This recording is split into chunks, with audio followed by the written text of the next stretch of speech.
Just do like a test. 1 sec. Just start talking into it. Hello, hello. Kevin Douglas has a massive penis. What'd you say? This is live. It's on? Like, it's not broadcasting, though, is it? Yeah, it is.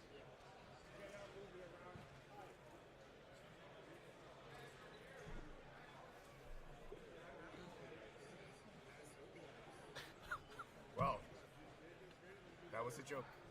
It's okay, well. I thought you were just testing the audio. No, I said we're live. Meaning, I thought you were testing. We're not broadcasting. Because we're not starting till 10, right? No, but hold on.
Just give it like 10 seconds. Good morning, everyone. Thanks for joining us once again during a Saturday of the Sport Card Expo. And we're here with my friend Kevin Douglas of KD Collectibles. And thanks for coming, man. I know you're a busy man at this show. This show's always chaotic, but yeah. Yeah, and right now, kind of like as a Saturday morning is like that, just the calm before that massive storm. Yeah, I mean, this is the first year I've had staff available to run it, so it's not just me, so I have a little bit more time to do stuff like this. Yeah, because I remember last Expo, you were like a chicken with its head cut off. Yeah, I was just running cards everywhere. I mean, PSA doing on-site was a little bit different. Now that it's strictly take-home submissions, I'm doing my separate booth for KD Collectibles, selling as well as taking normal submissions that we take. So, a little different than running the cards to PSA to get them slabbed for the show. So that is true. Yeah. Well, speaking of submissions, today something's kind of like your specialty, because that's kind of like what kind of built kind of your reputation up as a submitter primarily for Pokemon. But let's talk about the whole thing with right now with TCGs in terms of grading. So of course we saw the whole spike of when the COVID spike with all the sports cards, but then we saw all the TCGs kind of like starting to spike too. Like there was the Logan Paul effect. Yeah. All of that when I guess when things were going like tenfold at its peak, when especially all the high-end vintage cards. But then came along that was that huge spike in growth of TCG cards being graded as well too. So walk us through that kind of like how it became what it is, and now to the point where TCG has taken over in terms of the cards that are being graded even far more than sports cards now. Yeah. So walk us through kind of like what's been going on the last few years with TCG and grading. Yeah, I mean, so obviously anytime you see a crazy value spike, you're going to see an influx of people coming into the hobby, whether that's to make money or whether that's to flip things or do it grows the hobby overall, but it also creates a lot of opportunity for people to make money, and I think that's a major stepping stone that happened, was that you had the crypto gains and everything that was leading into that. You had Logan Paul, you had everybody being at home getting money from the government in the US, and they just kind of went into nostalgic things. They went into cards, they went into comics, they went into sports cards, all that kind of stuff saw crazy growth. And then you also had people who were looking for quick things that they could make money on, take a couple $1,000s, and at one point you could take a couple $1,000s in Pokemon and triple it in a couple weeks very easily. So you had a lot of people come in that way, and then people just kind of fell in love. A lot of those people would leave, come out of the industry, but a lot of people still stayed in the industry, and then those people continued to grade and collect, and it's just kind of snowballed into a massive industry that we never thought we would have seen. And I believe it's well over 50% of all cards graded by PSA are non-sport cards at this point. Mm-hmm. So now that's kind of like the whole post-COVID, and now kind of the market's kind of softened and everything, but the amount of TCG cards have still like sustained in terms of high volume. Like, why do you think, like, even at this point where maybe certain cards, like the market value of many things are now kind of normalized and dropped down a bit since the spike, but it's still going strong through the grading? Why do you think that's still happening? Well, I think now you have a situation where the economy is a lot different, and those same people are still trying to look at ways that they can kind of maybe make a little bit extra on the side. So they're still trying to take a $20 card, spend some money on grading, and sell it for $75 or $80. And anytime you can take an asset and add value to it and sell it for more than what you're putting into it, that to me is a no-brainer, and that's still an opportunity in a lot of TCGs. Even though the pricing has come down, there's still a lot of ways that you can make that short-term gain that people are using, as well as people just want to protect their stuff. So those people coming in now also want to just protect their cards to hold on to them, or to invest in protecting them for a long-term investment as well. So I see. That's awesome. But now we see, like, we're outside of Pokemon now. Like, you see things like One Piece, like, and everything, where you're seeing a lot more, not just because I think at the beginning it was primarily Pokemon that kind of created the whole trend in terms of TCG. But now it's like you see it kind of like in all games right now. So what do you see right now that's been greatly increased in the different TCG games, or people even submitting to yourself? Like, what other stuff are you seeing outside of Pokemon that now is like kind of in the forefront, getting slabbed? Yeah, I mean, definitely the largest PSA Pokemon submitter. 3,000 cards a month. Not all Pokemon, but majority TCG. I'd say probably 70% now is TCG at this point. But seeing that, there's been an influx of these new TCG games. At one point, it was a lot of MetaZoo. That fizzled off. A lot of things happened with the company. It's not around anymore. You see One Piece. You see the new Dragon Ball that just kind of is picking up momentum. Lorcana's a massive one. But these are just also other opportunities and other value propositions that people are seeing and now using that to essentially do what they were doing with Pokemon 2 years ago in a different capacity. So these games are now also growing. And it also has a lot to do with inability to get product. Similar to what happened during COVID, and Pokemon couldn't keep up with the print runs and couldn't keep up with the product that people wanted.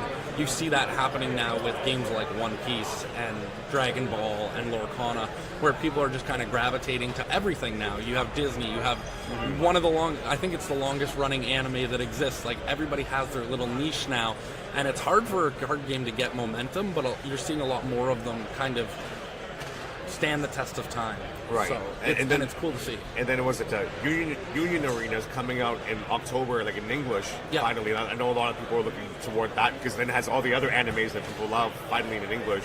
Yeah. So I see something like big in that. So where do you see kind of like the trajectory of grading in TCG, say, in the next few years? Like, do you think it's going to sustain or even get bigger? I mean, anytime, it's hard to say. It's very big now. It's very reliant on what the economy is looking like, so you could definitely see it come back down a little bit. But trajectory-wise, even if it comes back a little bit, long-term it's still going to grow because there's more and more people that are looking for side hustles and things like that. So you're always going to see a bunch of people coming back into an industry where they're comfortable with and where it's easy to kind of learn and scale, and opportunities are plenty. You can look for trophy cards, you can look for tournament championship cards. There's so many options for people to delve into that you're going to see a growth of that regardless. Yeah. So and as more shows come out and more shows or more cards dedicated to things that are my childhood, like I'm 30, so anything that childhood, we're getting at an age where we have disposable income to look at things like, oh, like, I loved Yu-Gi-Oh! I love this. Like, do they have this? Do they have that? And then it's easy to snowball into a larger industry. So I think it's going to continue to grow. You might see some short-term bumps in the next couple of years with the way the economy's looking, and especially with the U.S. economy.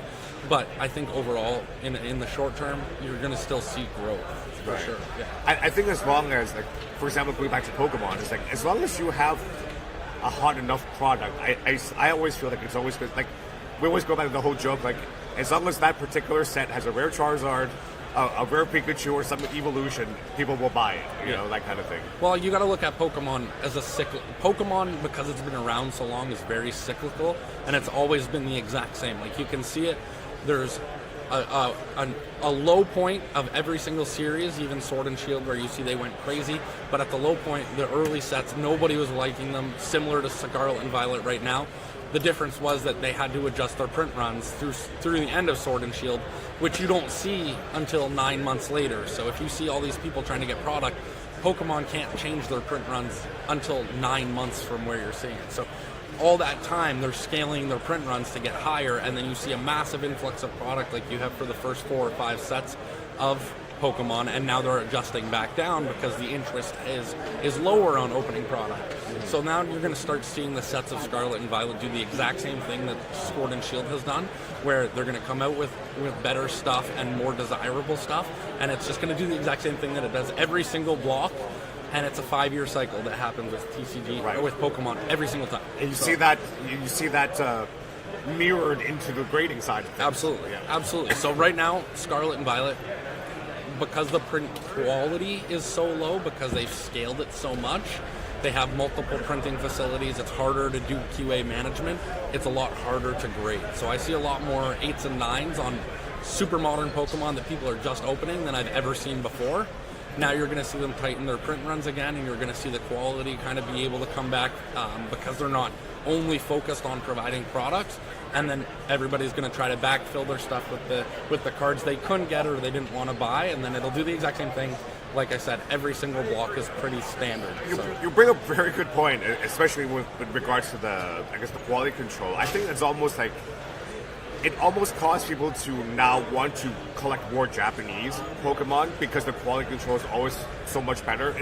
People joke around, it's almost always a guaranteed 10 because they take more measures in making sure of the quality control of their cards are good. Well, and their print run was just significantly less. Like, Japanese print run was so low in comparison to the English print run because it wasn't such a big industry to import all this stuff over to Canada and the US and have people breaking both English and Japanese as opposed to just focusing on English. And now, since that's also become an industry where Japanese is highly collectible in Canada and the US and really worldwide, you've seen that print run also scale, and their quality has also come down in comparison. Oh, really? Okay. But not to the same extent. Obviously, like, QA for that is always going to be a higher level, but it's definitely come down.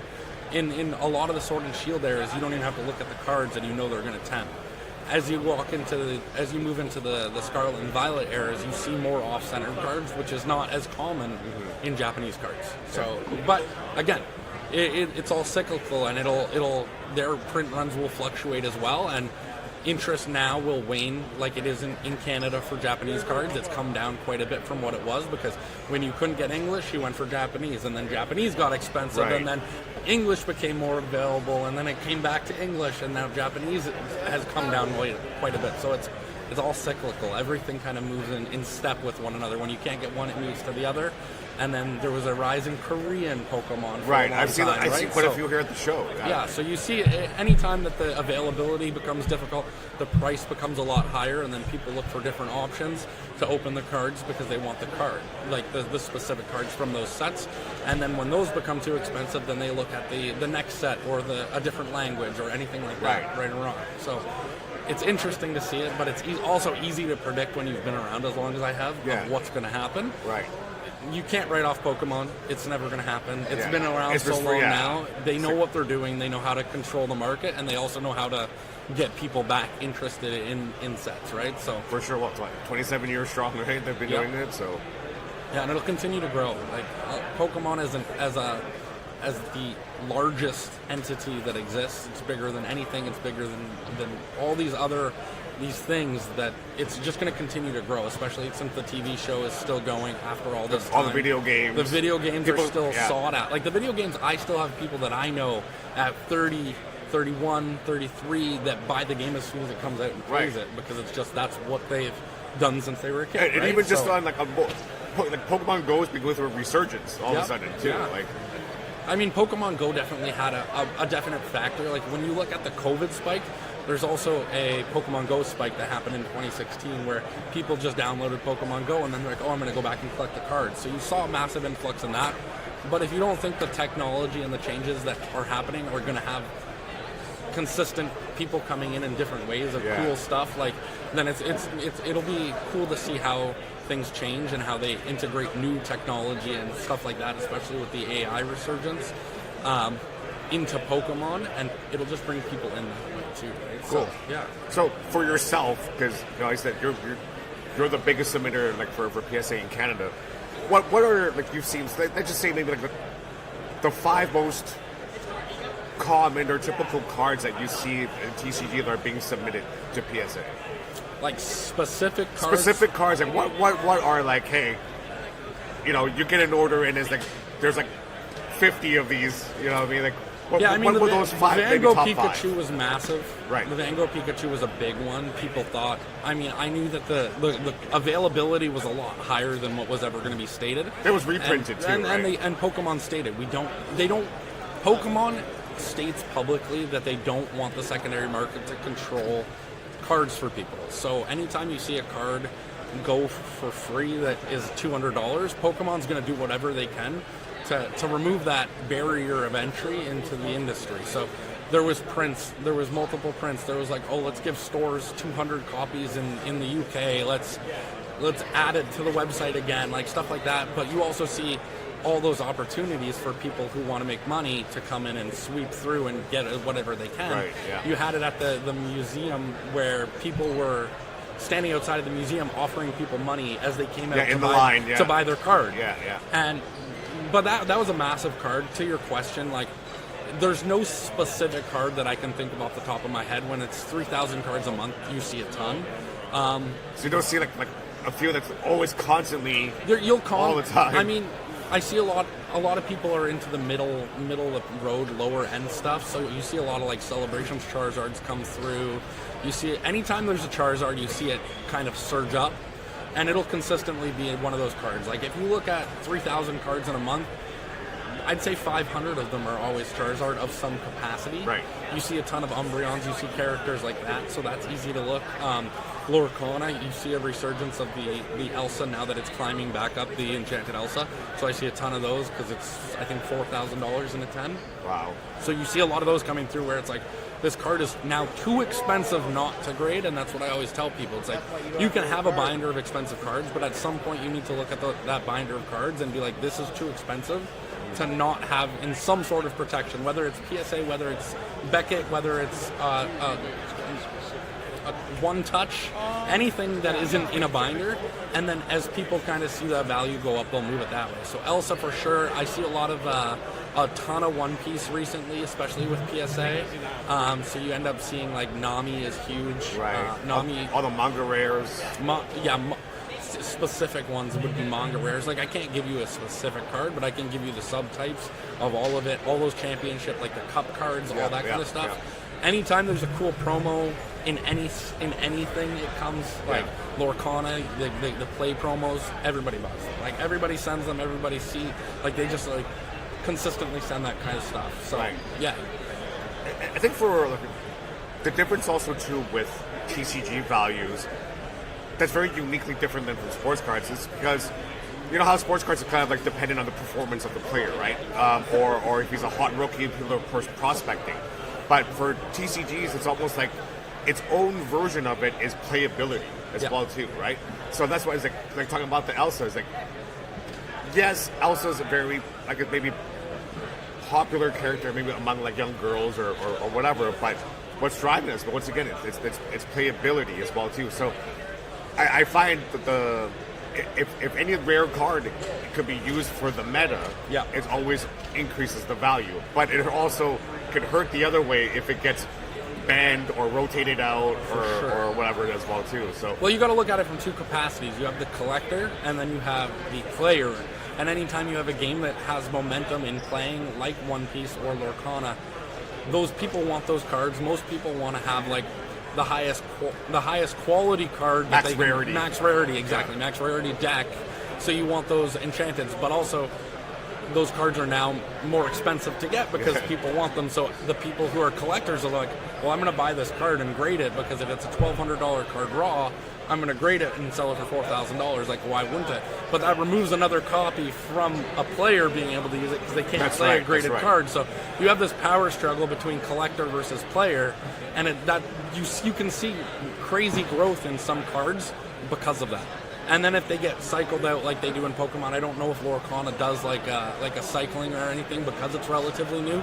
Those player-based cards will then fall off the map, and you'll still have those higher rarity cards that are valuable because they've been used in games. So the ones that are used, they can't really get graded because they get shuffled and stuff like that, and inevitably are not perfectly conditioned anymore. Right. And then you still have the high grade ones that are more expensive, and people remember, I played Elsa deck when I was 18. Like I want that card in my collection. Right? So then they come back and they buy the 10 later on, right? So very similar to that. Pokemon, same stuff. Any cycle like that, you can see those cards that way. Cool. And then Charizard, who's never popular to play, but everybody collects. We always joke around. Charizard are the most overrated Pokemon ever. It definitely is play-wise. Like if you look at base set Charizard, no one touched that card for any sort of play. I think even modern, it's pretty useless. Well, they did have a Charizard deck. I don't know if they still do in the last 6 months, where you saw some Charizards being used in competitive play, but it's typically there's so many cards now in Pokemon. You really have to I don't play the game. I've never played any of the games. I'm strictly a collector, so I'm that person. But I'm with you there. But yeah, like all those cards that get used, they're crazy how quickly they are in a deck and then phased out 3 months later for something else that's completely different, right? So it's cool to see that. Yeah. So what would you say to the viewers? We'll end off here. Like for those people, it's like, oh, I got all this stuff. I just haven't like gone through it and everything. Like, what would you say to people who are just like haven't got into the whole grading side of stuff for TCGs? What would you say to those folks who have a lot of cards lying around? And well, first contact me. I can help you get the There you go. That's the easiest option. Yeah. I send a PSA every week. I do all this stuff. Like I'll recommend what to grade, when to grade, how to grade. I got drop-off locations all across Canada to make it easy. It's relatively easy to get into. It starts as cheap as $25 with bulk discounts. So it's not. There's a small cost of entry into getting graded cards, but it's a great opportunity for you to protect those treasures. But it's hard to learn what you want to grade. If you're grading just for your personal collection, that's awesome. You might not have a value associated with that, but you love that card and you want it protected. Or you might be looking for it in a value capacity, in which case I can kind of help you and guide you that way of like, well, I grade X amount at my threshold is this much when this card is, I'll grade it at this price, right? Like if it's worth this raw, then it's going to be worth X at a PSA 10. Most times it's pretty consistent, right? So that's what I would recommend. Reach out to somebody who knows what they're doing and can guide you, because it's really easy. I would say a lot of my customers who are initially grading don't know what to look for on a card in terms of grading, right. And it's easy to make a mistake and get back a PSA 6, and if it's for your personal collection, it's fine, but you still want a value associated with that. Somebody is going to get your cards at some point, whether you sell them or you give them to your kids and they sell them, or you pass them to a nephew or a niece or a friend. Someone is going to end up selling those cards, and having a value associated with a grade makes that much easier. So that's what I always tell people is if you're going to grade it, you got to grade it with somebody who's reputable, PSA, BGS, CGC, one of the big guys, and then it's much easier to sell. So cool. For our viewers here, maybe are coming to the expo and for the next couple of days. So where would they find you online and here at the show? Yeah, so my website is kdcollectibles.ca. I have a store in Toronto called Toronto Cards and Collectibles as well that is open 7 days a week. And if you're at the show, I'm in the CSC Marketplace in Hall 3, right at the front. You'd be able to see my banner, see my tablecloth, and I'm right there accepting submissions all weekend, providing advice. If I'm not there, I have a staff available that is very well versed in grading as well, so they can assist. Awesome. All right, thank you so much. Thank you. And remember, check them out. And if you're still making your way to the show, we can't wait to meet you out. All right, so have a good day, and we'll have our next interview at 11 o'clock. Thank you. Have a good day. Take care.